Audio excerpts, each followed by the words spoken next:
Hello students, myself Dr. Akhilesh Gupta, Physiotherapy faculty at Indira Gandhi Institute of Paramedical Sciences. As we were discussing the topic hip joint, moving ahead, under this today we will discuss about ligaments of hip joint and movements of hip joint.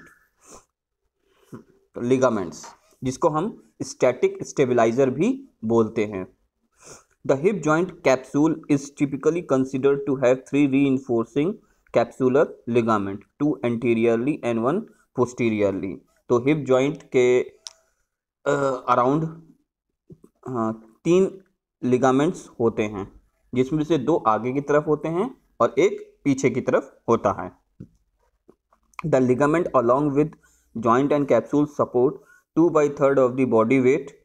तो हमने जैसे कल बात की थी कि ये बहुत ही इम्पॉर्टेंट जॉइंट है. देखिए उसका रीज़न देखिए यहाँ भी आ गया है कि लिगामेंट, जॉइंट और कैप्सूल तीनों मिलके, यानी हिप जॉइंट की बात करें तो शरीर के वेट का 2/3 हिस्सा क्या करता है, संभालता है. ठीक है. अब वो कौन कौन से हैं? वेट ऑफ हेड यानी सर का वजन, आर्म एंड ट्रंक जिसे हम शॉर्ट फॉर्म में हैट बोलते हैं. H for head, A for arm, T for trunk. इनका वजन वो हिप जॉइंट ढोता है. इसीलिए हमने क्या कहा था, इम्पॉर्टेंट भी है और वेट सबसे मजबूत वेट बियरिंग जॉइंट है. तो अब हम आगे बढ़ते हैं लिगामेंट्स की तरफ. तो इसमें सबसे पहला लिगामेंट आता है इलियोफेमोरल लिगामेंट. तो जैसा कि आपको नाम से क्लियर है कि ilio means ilium of hip joint, femoral means femur. तो ये लिगामेंट किसको किसको अटैच कर रहा होगा? ठीक है, किसको किसको जोड़ रहा होगा? इलियम को और फीमर को, इलियम ऑफ हिप बोन और फीमर को. It is present on the anterior part of the hip joint. तो अगर आप इसको देखेंगे तो ये कहाँ होता है? एंटीरियर पार्ट पे, यानी कि हिप जॉइंट के आगे की तरफ होता है. It is fan-shaped ligament that resembles an inverted Y. It is fan-shaped. तो आप जब इसको देखेंगे तो ऐसा लगेगा जैसे पंखा होता है ना, आगे से चौड़ा और पीछे से थोड़ा सा पतला, तो वैसा दिखेगा आपको, फैन शेप का दिखेगा. जैसे हाथ वाले फैन होते हैं ना, वैसा दिखेगा, आगे से चौड़ा पीछे से हल्का सा पतला. और जब इसको आप उल्टा करके देखेंगे या डायग्राम को उल्टा करेंगे तो आपको लगेगा जैसे उल्टा वाई. ठीक है, जैसे वाई को उल्टा कर दिया गया हो. Therefore it is often referred as Y ligament of Bigelow. तो इसीलिए इसको हम कभी कभी इसको हम Y ligament of Bigelow, बिगलो जिन्होंने इसको पहली बार नोटिस किया था कि ये इन्वर्टेड Y की तरह भी दिखता है. ठीक है, तो उनके नाम पे है Y ligament of Bigelow. अब हम देखेंगे कहाँ से शुरू होता है, कहाँ से खत्म होता है. जैसा कि हम पहले बात कर चुके हैं इसके नाम से. It start from the anterior inferior iliac spine. तो इलियम से, इलियम में भी कहाँ से? AIIS यानी एंटीरियर इंफीरियर इलियक स्पाइन से शुरू होता है. ठीक है, of hip bone and and at the intertrochanteric line of the femur. और कहाँ खत्म होता है? जो आपकी दोनों ट्रोकेंटर के बीच की जो लाइन होती है, इंटरट्रोकेंट्रिक लाइन, वहां जाके खत्म होता है फीमर पे.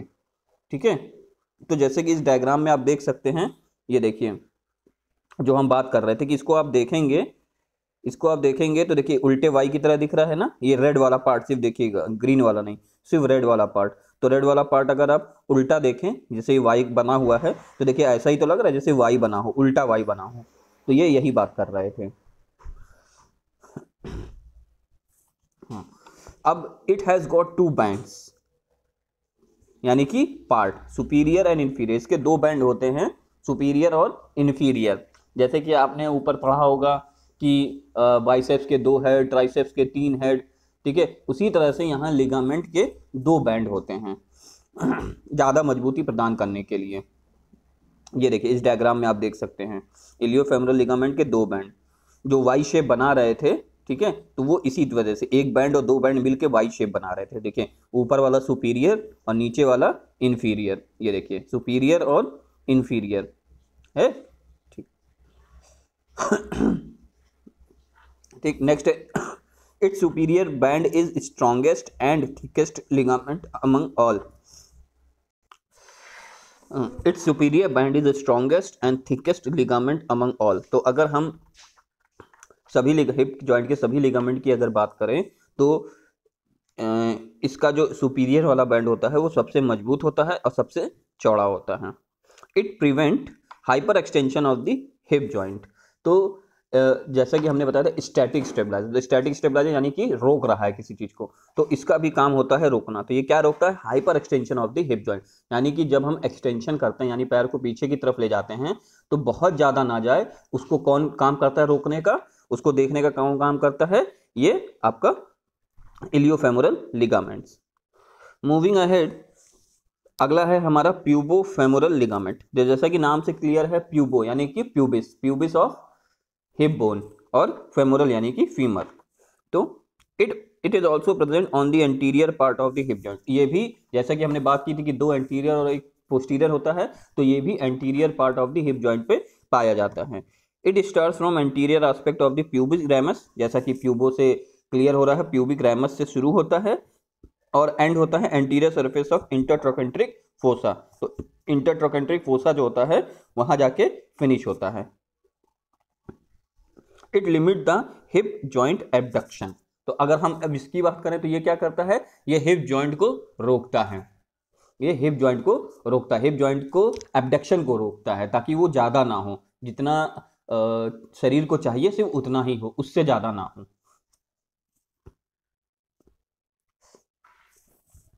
तो देखिए इस डायग्राम में आपको दिख रहा होगा, ये देखिए ये पिंक सर्किल के अंदर जो दिख रहा है आपको, ये है आपको प्यूबोफेमोरल लिगामेंट। तो अगर आप देखेंगे तो देखिए ये जस्ट उसके नीचे है, हमने जो इलियोफेमोरल की बात की थी उसके नीचे पाया जाता है। और ये कहाँ जाके देखिए फिक्स हो रहा है?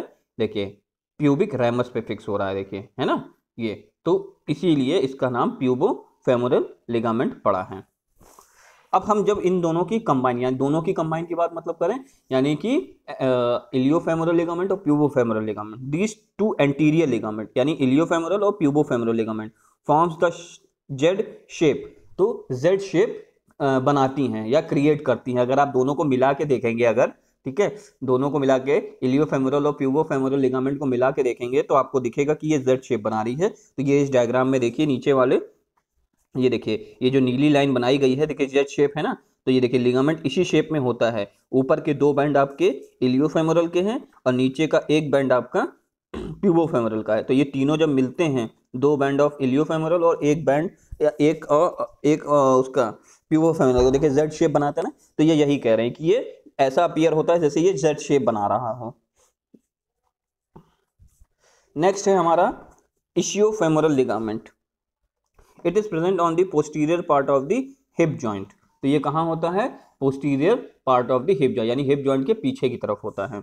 It starts from posterior surface of acetabular rim, यानी एसिटाबुलम जो होता है उसकी जो बाउंड्री होती है या जो उसका जो कोना होता है वहां से शुरू होता है, और कहाँ? And at the inner surface of the greater trochanter, और ग्रेटर ट्रोकेंटर के अंदरूनी तरफ ये होता है। It prevent hyperextension of the hip joint and screw the femoral head into the acetabulum। तो ये एक तो ये ज्यादा हाइपर एक्सटेंशन ना हो हिप जॉइंट का, इसको भी देखता है, उसको भी रोकता है, ठीक है। और दूसरा ये क्या करता है? हेड ऑफ फीमर को एसिटाबुलम के अंदर फिक्स करने का मतलब रोके रहने का काम करता है कि ये उसके अंदर फंसा रहे, ये उसका काम भी करता है। तो ये देखिए डायग्राम में आप देख रहे हैं, ये देखिए ये ग्रीन, लाइट ग्रीन कलर से जो है ये पूरा लिगामेंट है आपका, ठीक है, इशियोफेमोरल लिगामेंट। तो देखिए इशियम से शुरू हो रहा है और जाके आपका फीमर के ग्रेटर ट्रोकेंटर के अंदर की तरफ, ये देखिए ग्रेटर ट्रोकेंटर है आपका, इसके अंदर की तरफ जाके ये इंसर्ट होता है या एंड होता है। नेक्स्ट हम बात करेंगे मसल्स की, जिसको हम डायनेमिक स्टेबलाइजर भी बोलते हैं। तो ये आप लोग अपने मसल्स वाले चैप्टर में पहले ही पढ़ चुके हैं कि हिप जॉइंट को कौन कौन सी मसल्स मूवमेंट कराने में मदद करती है, फ्लेक्शन कौन कराती है, एक्सटेंशन कौन कराती है, मूवमेंट के हिसाब से आपने सारी मसल्स पढ़ी होंगी। अब हम आगे बढ़ते हैं मूवमेंट्स। तो इसमें मूवमेंट्स कौन कौन से होते हैं? तो इसमें मूवमेंट जो है flexion, extension, abduction, adduction, internal external rotation और सर्कमडक्शन, ठीक है। तो hip joint movement are easiest to visualise as the convex femoral head moves within the concave acetabulum. तो कहने का मतलब है हिप जॉइंट के मूवमेंट को बहुत आसानी से देखा जा सकता है और पहचाना जा सकता है कि हाँ इसमें ये मूवमेंट हो रहा है। इसमें कोई बहुत ध्यान से देखने वाली चीज़ नहीं, जैसे छोटे जॉइंट्स में होता है, रिस्ट जॉइंट में होता है कि आपको बहुत ध्यान से देखना है कि कौन सा मूवमेंट हो रहा है, किस तरफ हो रहा है। ये बहुत ईजी होता है इसको पहचानना। It has hip joint has 3 degree of freedom. तो 3 डिग्री ऑफ फ्रीडम का मतलब है कि ये 3 डायरेक्शन में मूव कर सकती है। ठीक है, यानी जब आपने प्लेन और एक्सिस पढ़ा होगा तो उसमें आया होगा, तो ये उसके हिसाब से 3 डिग्री ऑफ एक्सिस में या 3 डिग्री ऑफ फ्रीडम होता है इसमें। जैसे कि flexion extension 1, abduction adduction 2, internal external rotation 3, तो इसलिए इसके 3 डिग्री ऑफ मूवमेंट होते हैं। तो सबसे पहले हम बात करेंगे फ्लेक्शन और एक्सटेंशन की। तो देखिए फ्लेक्शन और एक्सटेंशन आप देख सकते हैं। तो ये देखिए सबसे पहले बीच में अगर आप आए तो ये न्यूट्रल पोजीशन है, जैसे हम खड़े होते हैं। उसके जो डॉटेड लाइन से बना है आगे की तरफ वो है फ्लेक्शन, और जो पीछे की तरफ है वो है एक्सटेंशन। नेक्स्ट हम बात करेंगे एबडक्शन और एडक्शन की। तो एबडक्शन एडक्शन में देखिए ये जो डॉटेड लाइन खींची है सीधी, ये आपका सेंटर है। ठीक है, सेंटर से जब आप एक तरफ जाएंगे तो देखिए एबडक्शन, और जब अंदर की तरफ ले जाएंगे तो एडक्शन। सेंटर से अंदर की तरफ ले जाएंगे तो एडक्शन। फिर हम बात करेंगे मीडियल यानी जिसको हम इंटरनल रोटेशन भी बोलते हैं, और लेटरल जिसको हम एक्सटर्नल रोटेशन भी बोलते हैं। तो देखिए इन सुपाइन लाइन देखिए फिजियोथेरेपिस्ट या कोई दूसरा पर्सन जैसे हम रोटी बेलते हैं ना, उसी तरह से हम पैर को एक बार एक थाई से और एक लेग के पास से यानी कि टीबिया बोन के पास से पकड़ेंगे, और फिर उसके बाद जब हम अंदर मोड़ेंगे उसको तो ये हो जाएगा इंटरनल रोटेशन, और जब हम बाहर मोड़ेंगे तो ये हो जाएगा एक्सटर्नल रोटेशन। नेक्स्ट है सिटिंग पोजीशन में। सिटिंग पोजीशन में कैसे करते हैं? सिटिंग पोजीशन में इसमें हमको ध्यान रखना है, इसमें उल्टा होता है।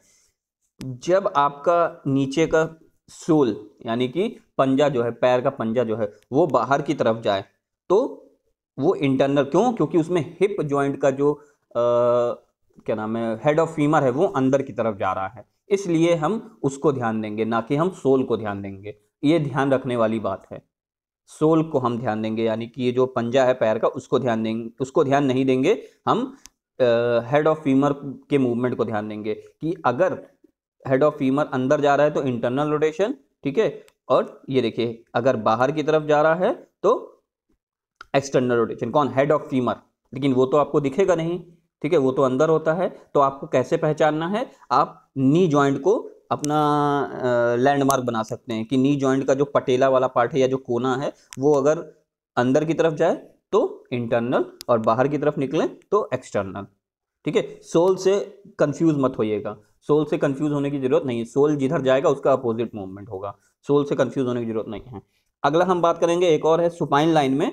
ठीक है, ये दूसरे तरीके से है, यानी कि हिप जॉइंट और नी जॉइंट को 90 डिग्री पे मोड़ के है। हिप जॉइंट और नी जॉइंट को 90 डिग्री पे मोड़ने के बाद जब हम कराते हैं, ठीक है, तो उससे भी इंटरनल और एक्सटर्नल रोटेशन होता है। तो इसमें भी वही है, ठीक, कि सोल अगर बाहर जाएगा और नी अगर अंदर आएगा तो इंटरनल रोटेशन। उसी तरह से सोल अगर अंदर जाएगा लेकिन नी बाहर आएगा, ठीक है, तो वो हो जाएगा एक्सटर्नल रोटेशन। क्योंकि यहां भी हमको हिप जॉइंट के मूवमेंट पे ध्यान देना है, सोल के मूवमेंट से निर्धारित नहीं करना है। सोल के मूवमेंट से जस्ट अपोजिट होता है।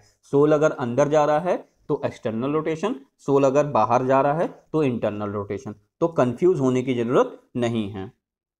लास्ट आता है हमारा सरकमडक्शन। तो सरकमडक्शन का मतलब है किसी भी चीज को गोल गोल घुमाना। तो देखिए ये पैर को जब हम गोल गोल घुमाते हैं, ठीक है, तो वो होता है circumduction. Okay, thank you class, आज के लिए इतना ही।